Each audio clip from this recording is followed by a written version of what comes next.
Merci Anna Clara pour cette question. Effectivement, le ministère français des Affaires étrangères, depuis une dizaine d'années, est particulièrement attentif à la place des femmes, des diplomates et de l'ensemble des agents diplomatiques et consulaires français.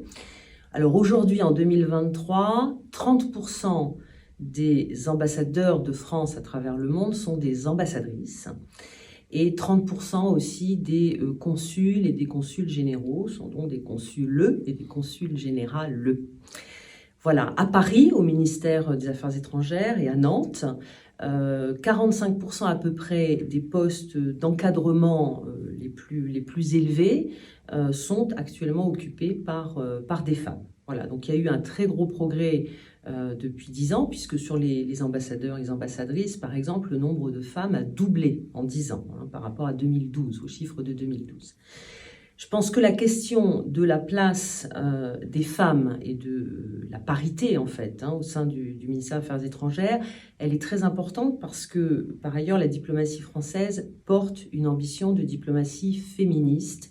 Et donc, dans absolument toutes les actions et les politiques que nous menons au ministère des Affaires étrangères, nous sommes attentifs, en particulier, à la place des femmes. C'est vrai pour nos politiques de développement, c'est vrai pour nos politiques d'éducation.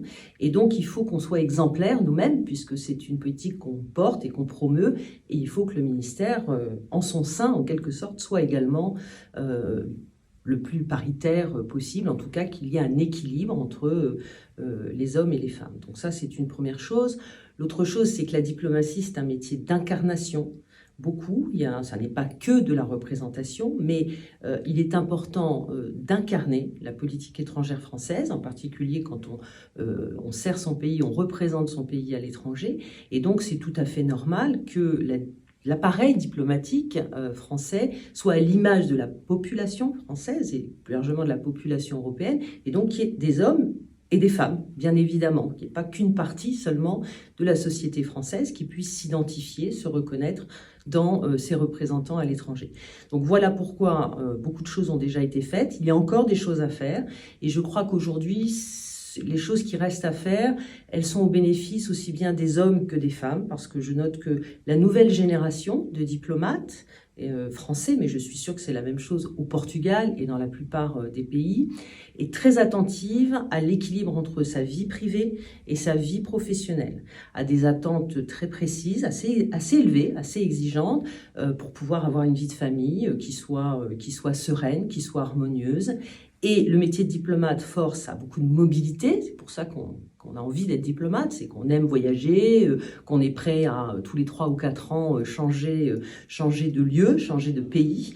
Et donc, bien évidemment, ça emporte des conséquences sur la vie familiale, l'équilibre familial. Et ça, c'est très important de pouvoir apporter des réponses. C'est ce que fait le Quai d'Orsay, par exemple, en facilitant pour le conjoint ou la conjointe de l'agent du ministère des Affaires étrangères qui s'expatrie, qui prend un poste à l'étranger, en lui facilitant la possibilité de travailler, soit au sein de l'ambassade également, soit en l'aidant à trouver dans le pays où son conjoint est en poste un emploi, puisque de plus en plus de conjoints et de conjointes ont également une vie professionnelle, il n'y a pas que la vie du diplomate ou de la diplomate.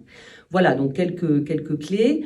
Et j'en profite aussi pour saluer la création, il y a quelques mois maintenant, presque un an, d'une association de femmes diplomates portugaises au ministère des Affaires étrangères portugais, avec lesquelles j'échange beaucoup justement pour qu'on partage un peu nos expériences. Et puisque on a fait un travail depuis quelques années en France, pouvoir leur dire ce qui fonctionne et ce qui fonctionne moins bien, et ça leur fait gagner du temps.